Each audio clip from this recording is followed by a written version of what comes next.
Hi, everyone. Thanks so much for joining us. We're going to wait just a minute. There are some people still entering the webinar, so we'll give it just 1 minute and then we'll get started.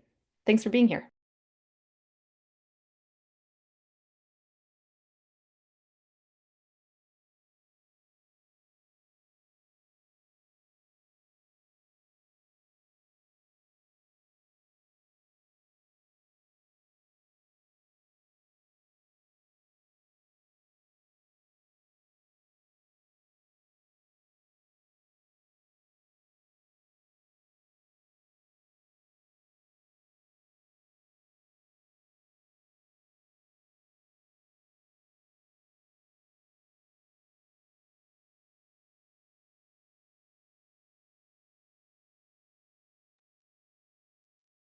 All right, welcome everyone. It looks like there are still some people joining, but we'll get started while people are still joining us. So welcome everyone. My name is Megan Litweiler. I'm the manager of academic initiatives at the Irving Institute for Energy and Society at Dartmouth College. And I'm very excited to welcome you all here to our webinar series, New Energy Conversations with Early Career Energy Researchers.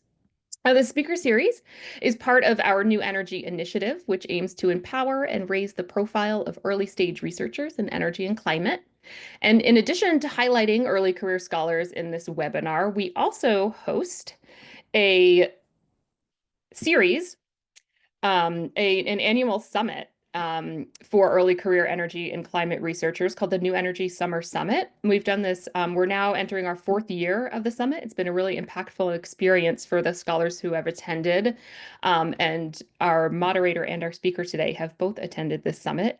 And the goal of the summit too is to increase the capacity of early stage energy and climate researchers to accelerate just energy transitions via interdisciplinary scholarship and collaboration. And our applications for this are open now, and they're open until March 17th. So please feel free to apply if you're interested or reach out to us with any questions. Share this widely with all the early career folks in your networks. So before we get started, whoops,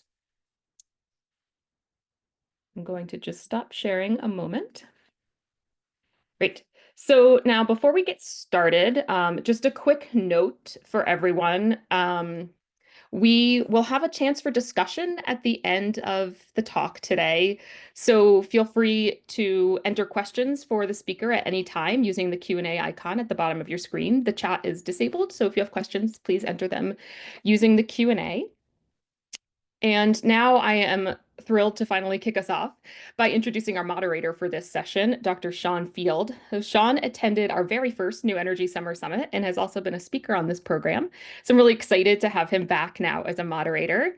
Sean is a senior research fellow in the Department of Social Anthropology and the director of policy at the Center for Energy Ethics at the University of St. Andrew. There he leads the Financial Pathways branch of the Scottish Research Alliance for Energy, Homes, and Livelihoods. Sean's forthcoming book with NYU Press is entitled Carbon Capital, Climate Change and the Ethics of Oil Investing, and that will be coming out this summer. He's currently on secondment with the UK Department of Energy Security and Net Zero. So thank you so much for being here, Sean. I'm going to pass it over to you. Yeah, thank you so much for inviting me, and yeah, it's lovely to see you again and participate in the series. I would highly recommend applying to the Summer Institute if you haven't already. It's now my pleasure to introduce today's speaker. Megan Egler is a postdoctoral fellow in the School of Public Administration and in the Institute for Integrated Energy Systems at the University of Victoria. Megan's research explores the political economies and critical geographies of energy and extraction, and she's particularly interested in the design and implementation of energy and climate policies, the potential of energy technologies and initiatives, and the cultural politics of fossil fuel regions. Megan completed her PhD in natural resource and ecological economics at the University of Vermont, where her research engaged with community perceptions of and desires for energy futures in fossil fuel producing regions of Canada and the United States.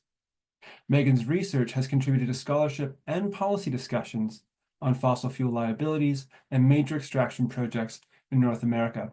It is now my pleasure to hand it over to Megan. Megan, it's all yours. All right, great. Thanks for that introduction, Sean. Um, just share my screen here. My little ticker. I'll assume that that's shared properly or that somebody will interrupt me. But Looks so great. what I'm going to be talking about here today is essentially how, you know, on the broader level, how people with power reproduce and retain that power through discourse. So discourse being the use of language and stories to shape ideas, beliefs, and our visions of the future. So what's possible or what's desirable. And also I'm going to talk about how the materiality of people's experiences and their histories are brought into narratives and used to build legitimacy for different, social and economic arrangements. So of course, we're talking about energy here today. I'll talk about this in the context of energy transitions, and particularly energy transitions in regions that have been and are still major producers of fossil fuels. So I'll talk a little bit about what social sciences and communication scholars are saying about, the use of discourse and how it's being used to shape energy and energy futures. And then I'll share a few of my own experiences as kind of, examples of this. I've done some research down in the Permian Basin in Texas, as well as up in Alberta. And then I'll have one example from Appalachia. Okay, so a couple notes on terms before we start, because my understanding is we're all very interdisciplinary here. Discursive power enacted through narrative is the ability to shape and control kind of where ideas, characters, and events are placed in relation to one another within the stories that then become collectively shared. And then there's energy capital. So kind of as an aside, I want to note, my interest in this research does come from a very personal place. I identify fairly strongly with being from one of these fossil fuel regions that I'll be talking about. I have a lot of people dear to me, friends and family members who work in the fossil fuel industry. Go Oilers. This is all just to say though, I want to be careful. I want to situate myself in this research and really, really be clear from the beginning that when I'm talking about energy capital, what I'm talking about is not working folks who labor in energy industries. What I'm talking about is the investors and the corporations that pursue profit through the commodification of energy. And, this includes the people they fund to lobby and advocate for them, produce research for them, and govern in ways that protect and reinforce their power. So I'll touch a bit more on this later, but I think this is a really important, differentiation to be making, especially within our current political climate. All right, so, energy transitions are political. It's not just about how we produce or consume energy, what technologies we use, but, who has the ability to shape that, who stands to benefit, and what societal structures energy systems support. And since energy transitions have this potential to kind of reconfigure systems and relationships, we also see a kind of war of position playing out between powerful actors. And this is very evident through discourse. So we have fossil fuel power trying to maintain their control over the way we talk about climate change and the necessity of fossil fuels into the future. And then we also have, the clean or renewable energy power vying for these new opportunities in the shifting energy landscape. And of course, sometimes these are actually the same actors altogether, or at the very least, they have similar interests in retaining kind of the status quo of profit-driven production and extraction. And often it's the fossil fuel regions which end up being kind of the epicenter of this power struggle. So they're both the landscapes where energy transitions are taking place, where economies and people are most impacted, and where histories, culture, and identity is most intertwined with the production of energy. So, in these places, when we're talking about energy transition, we're talking about transitioning away from something that a lot of people see as their livelihoods. We're deconstructing nostalgic landscapes. So notice the little pump jack in this mural in the yellow field. This is a mural up in Peace River in northern Alberta. And, we're also threatening values that people have come to perhaps consciously or unconsciously associate with fossil fuels, such as independence, masculinity, and security. So here's another pump jack mural. This one's in the heart of downtown Midland in the Permian Basin in Texas. You know, West Texas is full of fossil fuel imagery. The resources and the hard work of, getting them out of the ground are very much a source of pride for a lot of people and communities there. But then, importantly, these regions have also shouldered the burdens of heavily extracted landscapes, the effects of cumulative fossil fuel development, air and water contamination, abandoned infrastructure is a growing issue, as well as the socioeconomic impacts of having this boom and bust economy that's at the mercy of global markets, technological developments, and also decisions made by politicians, which might change every 3 to 4 years and cause a lot of uncertainty and instability. So what I'm interested in asking in all of this is, how are these people and places positioned within this discursive struggle about the future of energy? Okay, so I'll start with talking about fossil fuel power and the discourses that fossil fuel power uses to shape and legitimize their role within the future of energy. So we're probably all familiar with the controversy around Exxon's knowledge of climate change alongside their promotion of climate denial. And this example, it received a lot of media attention, it made a big stir, but it's actually just the tip of the iceberg as far as the efforts that fossil fuel actors put into shaping our understanding of energy. So the tactics these actors use, they're very varied, very varied. And, sometimes they're really hard to pin down. But with that being said, scholars and journalists have documented a lot of them. This includes violence, lobbying and political donations, legal actions, regulatory capture, and then, of course, what we're talking about here today, their manipulation of discourse. So the way as a society that we think and speak about energy, the environment, and climate change. So a couple examples when I'm talking about fossil fuel discourse, this can be kind of a discourse bingo, whether or not you've heard these ones. We need fossil fuels. So fossil fuels are in everything. And this is often combined with criticisms of renewable energies or alternatives. There's the ethical oil narrative. It's more ethical to produce fossil fuels in insert country here because it is more socially or ecologically friendly in these places. The fossil fuel industry is the misunderstood hero being unfairly represented by the climate movement. So, we see these articles saying, well, wind, solar, these renewables, they're not as clean or environmentally friendly as they actually claim to be. They also can't keep up with energy demand. They pose a risk to energy security. You should not feel safe with renewables, are some of these kind of narratives that go around.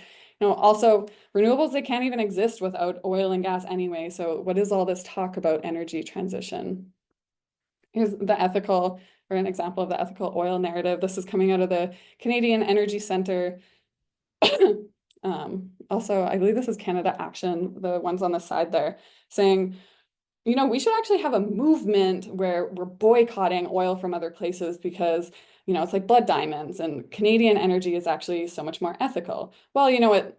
The US energy sector is also the most ethical. And in Norway, the oil is the most ethical. And, in Nigeria as well, the oil is most ethical because it's seen as like a development project or pulling people out of poverty. This is also, this combo is a powerful one. The fossil fuel is under attack by leftist elite academia or the woke environmental agenda, as put in this letter from the commissioner of the Railroad Commission that regulates oil and gas in Texas. And then, the fossil fuel industry needs defending, and this defense happens through this collection of organizations that represent themselves as speaking for the people, while often being funded either directly or kind of indirectly by the fossil fuel industry. So at the same time that fossil fuel capital is producing these narratives, there's also this continuous effort to conflate various identities with the industry so that, an attack on fossil fuels is felt like an attack on you. So it's attack on you as the individual, the region, or the nation that you might identify with.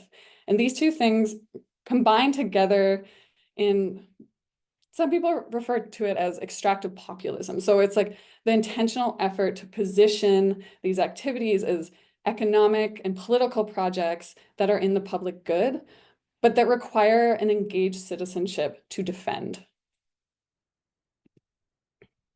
Sorry, this is a busy slide, but there's so many examples here. You know, these narratives, they're circulated through this consistent and repetitive messaging via social media, via newsletters, sometimes even, you know, billboards and trucks driving through downtowns. And part of this is what we refer to as this subsidized public strategy. So this is where well-resourced stakeholders create and provide resources for the public to participate in organized campaigns. So in this case, you know, you have these organizations, some are industry, some are these citizen groups, and others are actually governments, and they create this content through Facebook or Instagram. They send it to your email, and then you're being asked to share it or sign up for a petition. You know, you're asked to engage and maybe even be part of this bigger movement for the betterment of people. And often these people will look like you. They'll have the same fears or worries as you. And, you know, in the time that we're in, or the time we're going into, where there's failing trust and information, this is actually a really, really powerful strategy, because when this content is shared, it's able to capitalize on the trust between friends and between colleagues and neighbors while skirting traditional media channels. And so, you know, we have this fossil fuel story. It's simple, it's relatable to many. And that story says, you know, the fossil fuel industry is this vital but misunderstood protagonist that is under attack by environmentalists and the leftist elite. And, you know, depending on where that attack is coming from, the fossil fuel industry is conflated with Albertans or Texans or Canadians, or, you know, the American people, or, as we'll see in this next example, the fossil fuel workers themselves. All right, so this study, co-authored with Dr. Sherry Morris at the University of Vermont, we looked at how these kinds of narratives come to be adopted by individuals, how they impact identities, and how they're used to create meaning in work that requires sacrifice. So originally, I set out not necessarily looking for fossil fuel narratives. I wanted to hear stories from people about their experiences in the oil and gas industry and where they found meaning in their work. But I started to pay a little bit more attention to how people were narrating meaning when I noticed a resonance between, you know, the words and examples that they were using and the media that I was paying attention to being in these places. And also, these narratives tended to occur kind of as rationalizations for the hardships experienced in their work. So just a little background on the study. I interviewed 41 different folks in the Permian Basin, as well as up in northern Alberta, who work in specifically field positions. So ranging from the people drilling the holes in the ground to hauling water, oil, pipeline workers, health and safety, or various other field services in the oil and gas industry. And I'll share a little bit about, you know, the story they told. So I started out by asking people about their identity, like how would their friends introduce them? And as people do, they describe themselves with activities they like, where they're from, their values. But many would also talk about this oil and gas worker stereotype. So you may be familiar with it. You know, it's the reputation of being kind of rough around the edges, work hard, play hard, make a lot of money, spend a lot of money, maybe drink one too many, get a divorce, you know, own a lot of toys. There's a lot of things associated with this. And a lot of people from the get-go, they would immediately want to defend themselves against this stereotype, saying that they felt really misunderstood and that really the oil and gas worker is just like any other person, just trying to make it work, trying to make a living. And, you know, maybe they didn't have a lot of other options or opportunities, or maybe they just honestly enjoyed working with their hands and being outdoors. But then at the same time, you know, others acknowledge that the stereotype exists. And they would say, you know, it existed in myself when I was young, or people I knew, but they would also really want to explain where it comes from.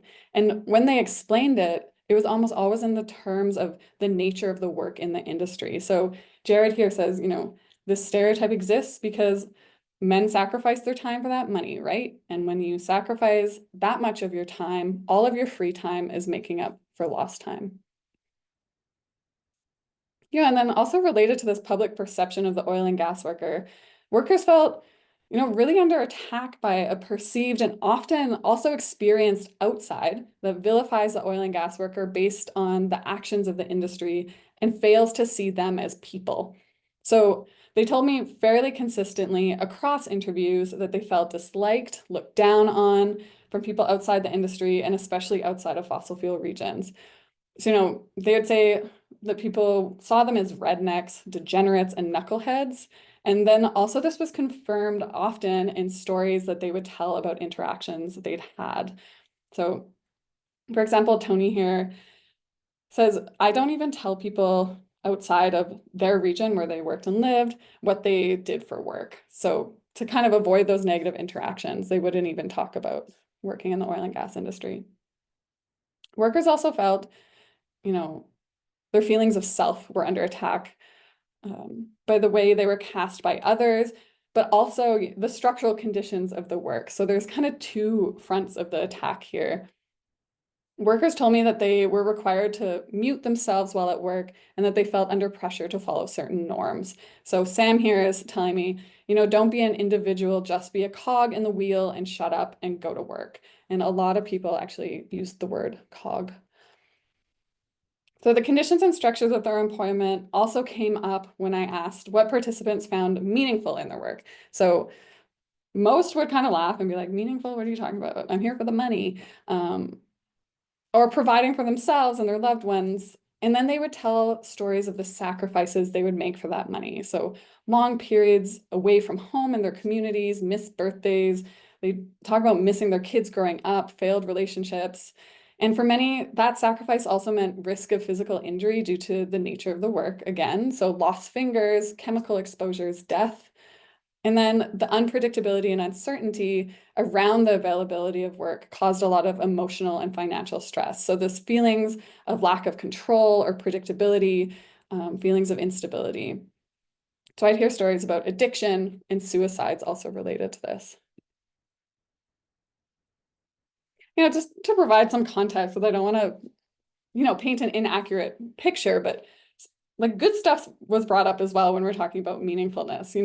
Usually we'd start with money, but then I'd hear a lot of stories about camaraderie, how much people cared for each other and felt cared for by their crews, moments when they felt connected to nature, stories of accomplishment and leadership and problem solving and being seen as capable and hardworking and masculine.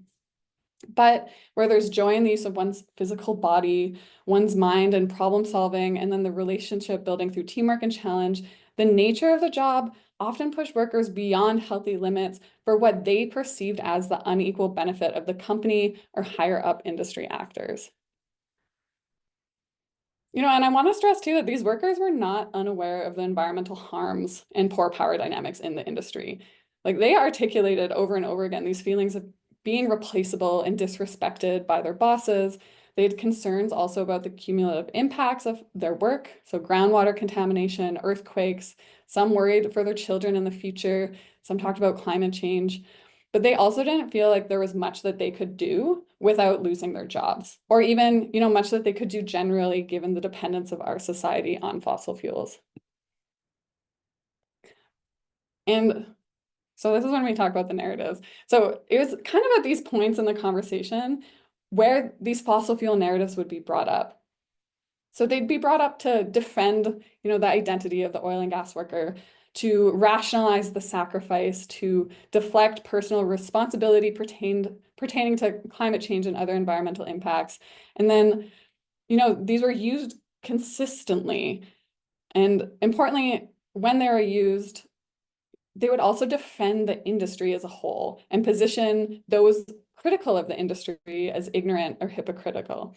So just noting here, the themes, arguments, and emphasis on specific examples were aligned across interviews and with media discourses in support of fossil fuel extraction. So this was a really common one. It was kind of, people would narrate this list of things that used fossil fuels or petrochemicals. And then they would say things like, everything has an oil byproduct. you go put that in the corner of your apartment and you stand there and what you have left on, and it better be 100% cotton. So kind of this idea that like we can't exist, modernity does not exist without fossil fuels. Excuse me. Then, of course, there's this ethical oil narrative. We see it in Canada. Canada is the most regulated oil and gas industry in the world. We see it in the United States. The United States petroleum industry is the most regulated industry in the world. There's also a lot of misleading facts about climate impact or the fossil fuel industry that I would hear. You know, many of the workers' narratives are grounded in realities of our current energy system and their own lived experiences. But the fossil fuel narratives extended and conflated this with a defense of the industry and the power relationships within it. So this is one of my favorite quotes to kind of detail this. Daniel said, you know, I would rather, you know, better the world by being a scientist, learning something new that would help everyone out. But instead, I'm pulling oil out of the ground. And then he paused. And then he said, but heating houses. But at the end of the day, I know the whole process. We can't live up here if we don't have an oil and gas industry. Like, honestly, if everyone wants to be super green, they shouldn't be living in Northern Alberta. So kind of what we see here is we need fossil fuels becoming, we need the fossil fuel industry. So we have kind of a material claim being muddled with the socio-political nature of the system, limiting the imaginations of what fossil fuel extraction or energy could look like under different power distributions. So the fossil fuel narrative and the experience narrated by the oil and gas workers mirrored each other. So we have here kind of a co-optation of the workers' struggle that capitalizes on the feelings of marginalization and exploitation by fossil fuel capital and those who feel to understand the sacrifice or material necessity of their employment. You know, and because of this fossil fuel story resonates. It allows doubt to be replaced by purpose, and then it constructs an antagonist that reinforces a sense of solidarity with the same fossil fuel capital, which is profiting off this exploitation. So that's kind of the take home of that study. But, you know, I'm gonna take a drink of tea here. It's a lot to get through. So fossil fuel industry isn't the only ones conjuring the identity of fossil fuel workers and fossil fuel regions to position their importance in energy's future. We also see this a lot in renewable energy developments. So in this study, I looked at how narratives, particularly around the idea of a just transition, are used to build legitimacy for different energy transition projects, and then how these narratives are actually operationalized in the projects themselves. So in particular, I looked at these hybrid energy initiatives. So these are initiatives that utilize former fossil fuel sites and landscapes and often labor to develop and implement these alternative energy projects.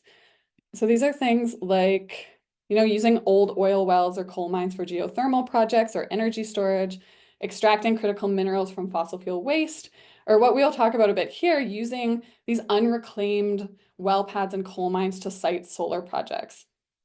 So as energy technologies cited on the physical footprints of fossil fuel extraction, they can alleviate some of these material, political, and cultural barriers that exist for renewable energies.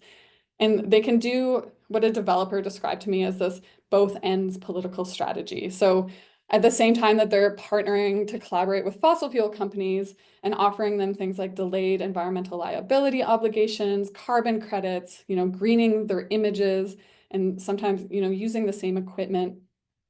They're also employing discourses of energy justice and just transitions to legitimize their projects.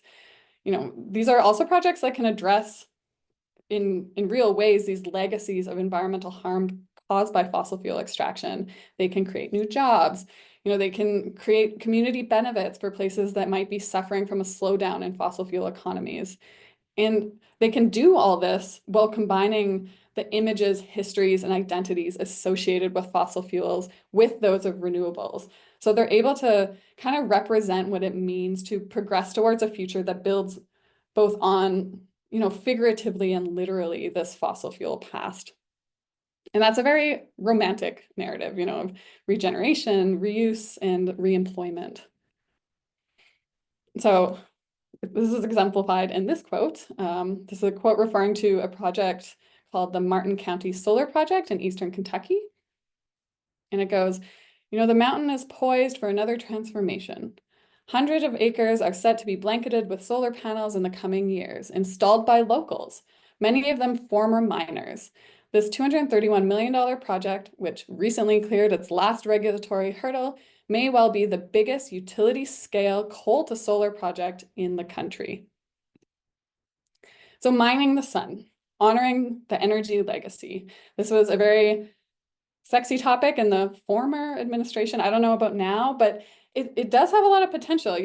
These projects can utilize existing utility lines, roads, and already flattened and cleared land, which there is a lot of in Appalachia.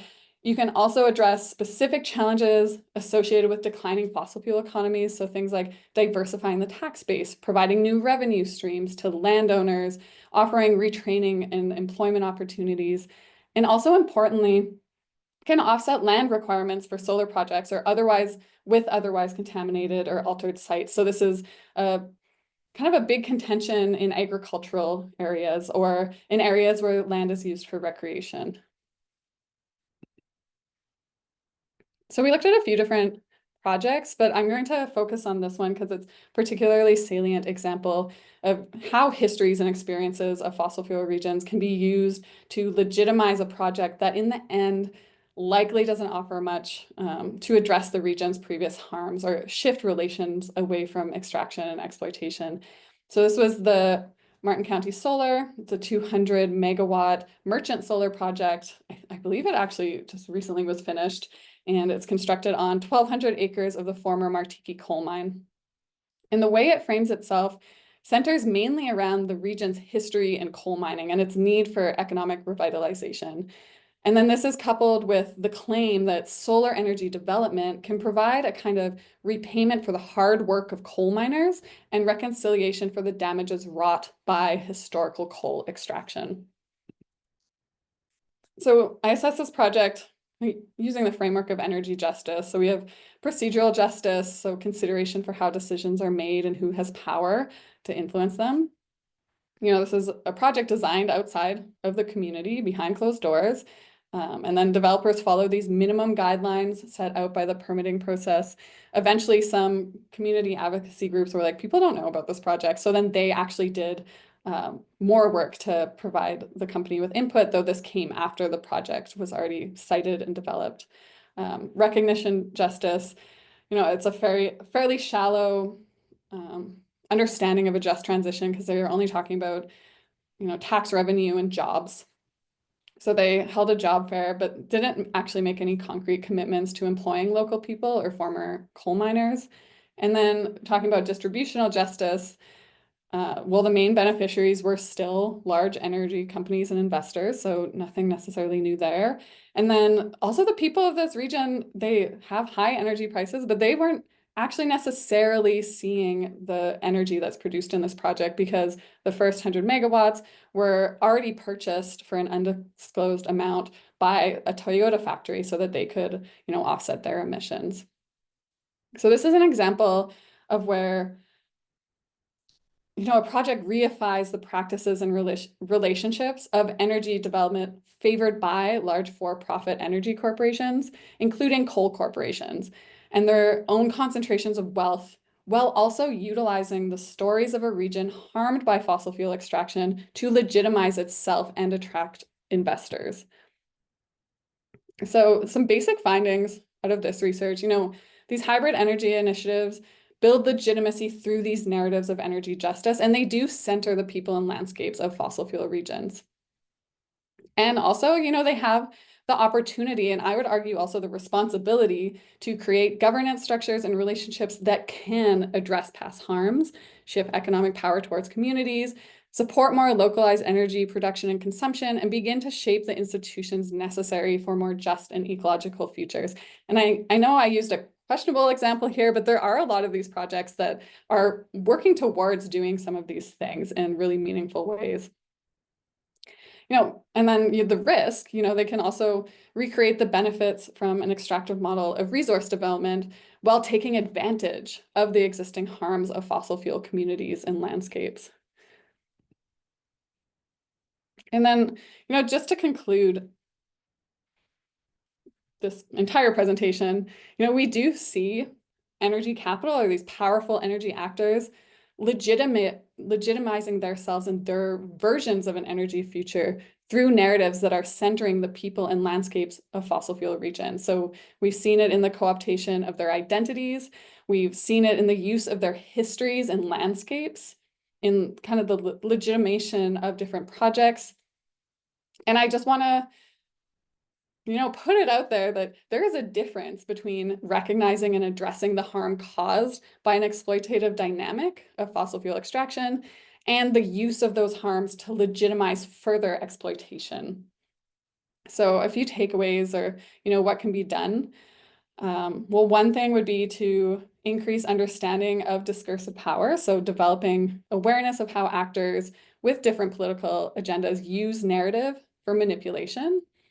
This is kind of an emancipatory endeavor, I say, for both people in fossil fuel regions, people who work in the oil and gas industry, but also those who might direct towards these people their frustrations at the actions of fossil fuel corporations. So just being really aware of how, all of us are being affected by, this discursive battle going on around energy.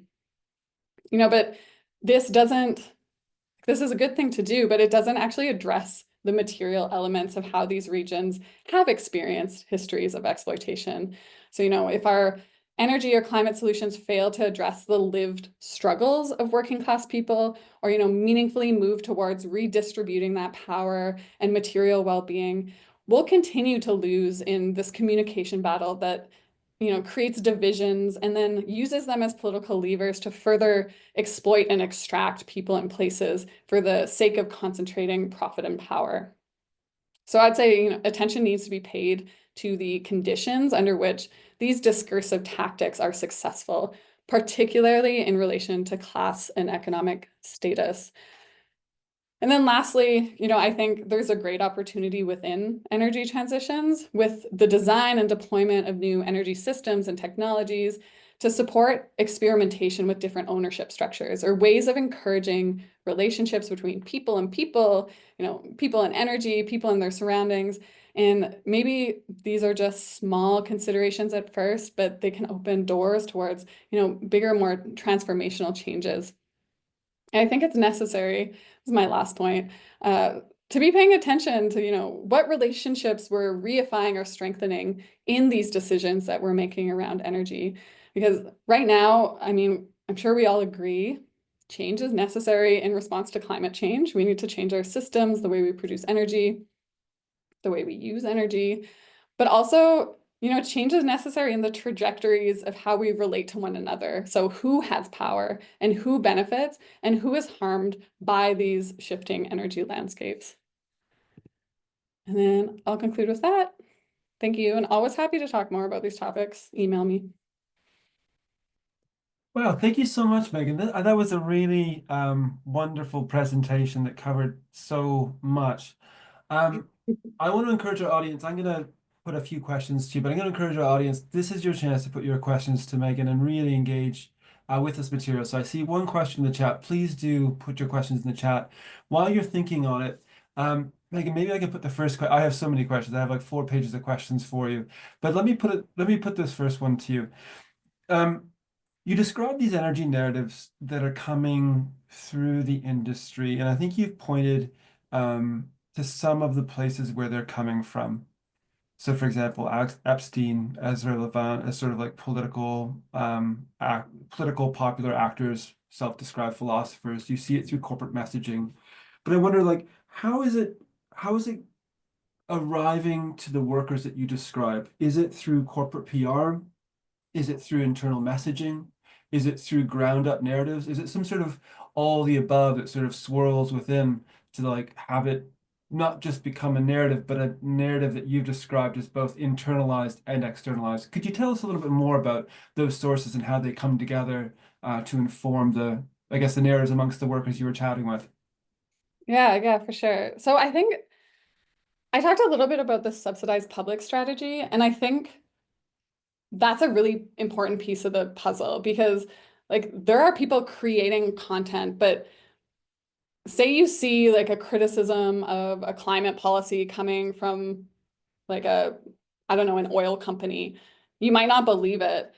But if this content is created and then shared through various media channels, so it might come to you in like a newsletter because you've subscribed to it, but someone over here who didn't subscribe to this newsletter might see that little infographic saying kind of the same thing on their Instagram, but then they might also see it later in like an op-ed news article or something. So they're getting the information from multiple sources.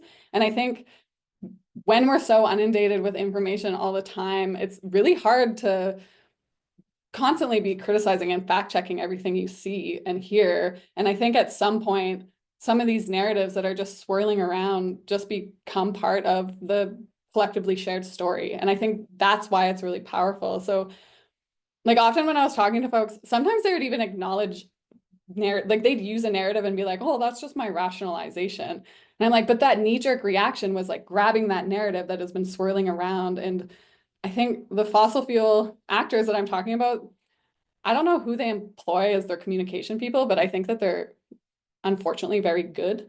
And these narratives, they travel and they're there and they're all over the place. And I think, that's why you see them kind of being internalized. And also not just by fossil fuel workers. Like sometimes every once in a while I catch myself saying one and I'm like, ooh. So that's where the knowledge of the discourses comes in handy, I guess.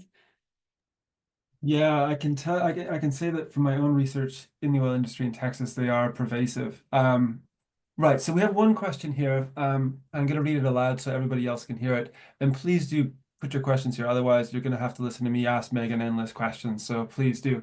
So the question is, would love if you could elaborate on your perspective on corporations like Shell signing PPAs for renewable farms. Do you not consider this ethical? If not, what tangible alternatives do you see? Can you explain to me what a PPA is? Purchase Power Agreement? I believe so, unless there's another acronym, but I assume it's Purchasing Power Agreement. Okay. What do I know about purchasing power agreements? It's interesting because actually Shell, a subsidiary of Shell, Savion, is actually the developer of the coal to solar project that I was talking about. So I think, like, is it ethical? They signed a PPA, I guess, with Toyota to sell their power. And I think, like, I wouldn't say like, yes, that's ethical. No, that's not. But I think kind of the answer is in the details of like the Martin County Solar Project, they used the image and the history of that region. They used narratives of just transition, saying, we're powering the people who powered the nation. But then they sold the power in a PPA to Toyota. So there's kind of like a discrepancy there in what they're saying and then what they're actually doing. And I think that really makes it confusing for people to understand what kind of projects they're supporting. So because of the way they talked about it and kind of like utilize these different identities to legitimize themselves and then did this kind of other thing that has very clear beneficiaries that aren't necessarily the people directly in that community. I mean, I would say that is unethical. Would I say all of those agreements are unethical? I'd have to look at them. I think like a rule of thumb, if we're privileging beyond anyone else, the profit of these big corporations, I would have a little bell go off and be like, is that the future we want? Are these the people that we trust to design an energy future that is actually going to have, people and planet in mind? I would say no, but I would also be happy to talk about it, Super. Okay, we have a question here from Douglas Patty. Douglas Patty from Park City, Utah. Regarding the identity people have with their work, for Native nations, in many ways, the climate crisis is an identity relationship crisis. Have you had a chance to review how tribes and tribal corporations are navigating the transition to a cleaner cleaner energy in ways that align with their identity, values, and priorities by finding the right relation with the earth. Oh, I mean, no, I have not done that research. So I would not think that I have a great ability to answer that question. What book? I believe it's a book called, you probably know it, Sean, Carbon Sovereignty. Anyway, there is a great book about it that I cannot speak to. So I'm sorry, I'm not very good at answering that question. I would love to have that discussion. I would love the next speaker on this series to be talking more specifically about that. Is it carbon democracy you're thinking, or is it carbon sovereignty? I want to say I won't look it up now. That's okay. We can look it up later. But Yeah, I think it was specifically in that region too that this person is asking the question from. if other people in the audience want to put your questions to Megan, please do. Megan, like I said, I have so many questions for you. In many ways, what the stuff that you've done resonates and sort of intersects with my own research in various ways. One of the questions I'll put to you is that there's this interesting contradiction, at least for me, that came out in some of the narratives that that you were describing in ways that I observed as well. And one of them was, for example, this idea of personal cost, hierarchies within the industry, sort of worker frustrations that are very expected within the industry, while at the same time defending the industry, that oil is everything, we depend on it. And so there's this interesting sort of, if not contradiction, but arguments that sort of come up against one another. How did you negotiate that? How did some of your interlocutors negotiate that, I guess, that conflict or that friction between their personal struggles within the industry while at the same time defending the industry as a whole? Yeah, I think that conflation, I mean, I don't think that it was always unrecognized. I think there were a lot of contradictions within the conversations I was having with people in the same way that, you know, you or I, when we're thinking out loud, might contradict ourselves as we're kind of like working through these things. I think I'm talking about this knee-jerk reaction being kind of these narratives that are created by fossil fuel industry. So in this moment where someone is maybe questioning their meaningfulness, or maybe they haven't thought too deeply about that, but it's something stirring around, and now they're being asked to articulate it. So they come up then with this narrative of, well, oh, but like I'm necessary, I'm needed. And I think the powerful thing there is these efforts to conflate the worker, so that their identity, with the fossil fuel industry, because I think it's almost like you want to defend yourself. You want to defend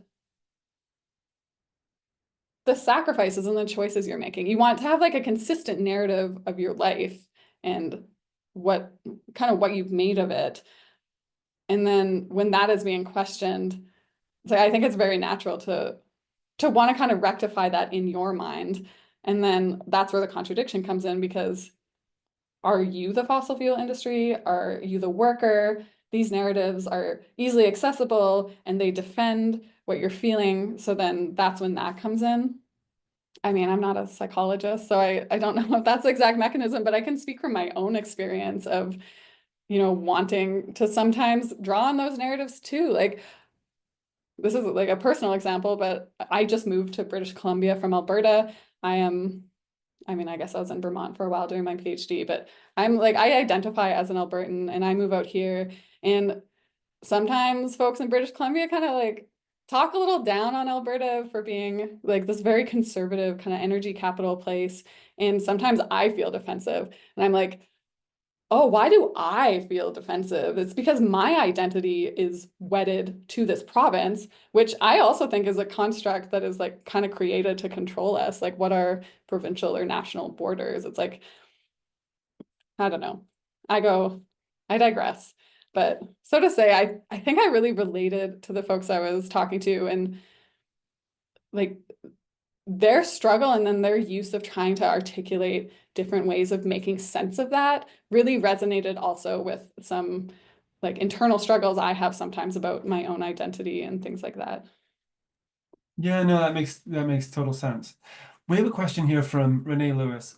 Renee says, how has the representation of the fossil fuel industry in the media, music, television, etc., impacted your work and furthered this narrative and further this narrative pushed by oil companies? Wait, sorry, can you? Yeah, sorry, I think I butchered the last part of that.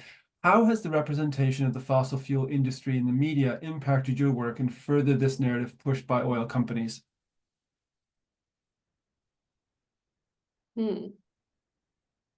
How has furthered my work?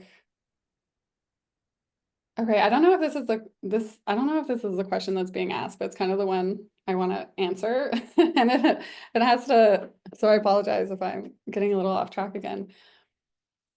But there's two things going on in the media. There's one that's like valorizing the fossil fuel industry, saying like we need oil and gas, we're being attacked, blah, blah, blah, some of the things I'm talking about. But there's this other side that is also saying, the fossil fuel industry is dirty, it's destructive. It's kind of like demonizing the oil industry. And that's why some of these narratives, they exist in realities. There is, this other media also saying fossil fuels are dirty, which I mean they are as far as carbon emissions go. But this media also, it doesn't talk about the worker. It doesn't mention the worker often. I think we're getting a little bit better at it, but often we're like enshrining fossil fuels into the public conscious as dirty while not talking about the worker. And then you have the worker with the fossil fuel industry, and the fossil fuel industry is wedding themselves to the worker. So now the worker does feel that they're being called dirty by this other kind of media. So I think we have to be really careful as well, because kind of like one side of this discursive struggle is centering the worker and talking about the worker, and the other side maybe is not doing as good of a job, because to talk about it, we'd have to start talking about class and we'd have to talk about power dynamics. And I think people kind of stray away from that. But the result is, it's like people do feel like you're calling them dirty. Like people get called dirty. It's like somebody told me a story about like being in Mexico and like kind of feeling really anxious and nervous, sitting around the circle, meeting these new people, and everyone's kind of saying like what they do for a living. And when it came to them and they're like, oh, I don't want to say it. Okay, I work in the oil and gas industry. And then a person across the table is like, oh, you're the one killing the planet. And like stuff like that just reifies this feeling of being attacked, and like I think in some extent like makes the fossil fuel narrative even stronger. And in part it's because we're not talking about it over here. We're not talking about class. We're not talking about the workers. We're just saying like fossil fuel industry, you're dirty. I think we have time for one, maybe two questions. We'll take one and then we'll see where we're at for time, because I know we're coming to a close soon. This is from Bo Chang. Bo says, I'm not sure if this was directly examined in your research, but were you able to measure differences in responsiveness to particular narratives? And did you identify any groups that tend to be especially responsive to these narratives? Oh, I like this question because it's kind of the natural progression of the research I'm doing. So it's qualitative research. It's not representative. It's 41 workers. And I specifically did not bring up anything political. So I was like asking very simple questions, asking for stories. Like if someone even mentioned climate change, it's not because I said it. I didn't bring up the oil and gas worker stereotype. People brought that up themselves. But I am curious about the way people respond or adopt these different narratives, especially as it relates to kind of like labor alienation or people's feelings of powerfulness in their work and their agency and autonomy. So right now, the research I'm doing is actually a larger scale representative survey, and we do have a part in that survey that deals with, the adoption of fossil fuel narratives, and also some, like they call them climate delay discourses and things like that, to see, what resonates with different groups more or less. So TBD. We don't have any other questions, but I might put one last one to you if that's okay. You know what was really curious about the way you described, oh, never mind. We have Isabel who just popped a question. And Isabel, you got in right at the last second before I could get my question in. Isabella Gonzalez, Hi there from you, Vic. Thank you for your wonderful presentation. In your interviews, have you spoken with any of the workers about their stance or interest in retraining/switching careers to the clean energy sector? I'm thinking about Canada's Sustainable Jobs Act mandating action to ease job transitions, the technical skills transfer from oil and gas to geothermal, for example. Yeah, so Iron and Earth is an organization in Canada that does a lot of research with also fossil fuel communities specific to this, like asking people if they're willing to participate in these retraining programs or not. I did not ask this question. Sometimes it came up. So folks would talk about, because we talked about at the end of the interviews, always kind of like, well, what energy future do you want or are you looking for? And because people had heard about these retraining programs, often they would say things like, oh, like I feel pretty capable of transitioning out of oil and gas. Like oil and gas is not going away, but if it did, I would be happy to retrain as a technician, a windmill technician or something like that. I mean, there was always wind down in Texas and then solar up in Canada for some reason. So I think people are not as adverse to these programs as sometimes we might think they are, though, they do want to be paid similarly. There's like, because the money is so meaningful to them in their work, and the idea of providing for themselves and their family, I think sometimes these changes in energy economies don't provide the same income, but also we don't talk enough about where that income comes from. Like the idea that maybe your salary lowers, but also maybe you can spend more time at home or like doing activities you enjoy. So maybe you're not working like 60 hours a week. So some of those well-being things maybe would be good to focus on when we're talking about these retraining and reemployment opportunities.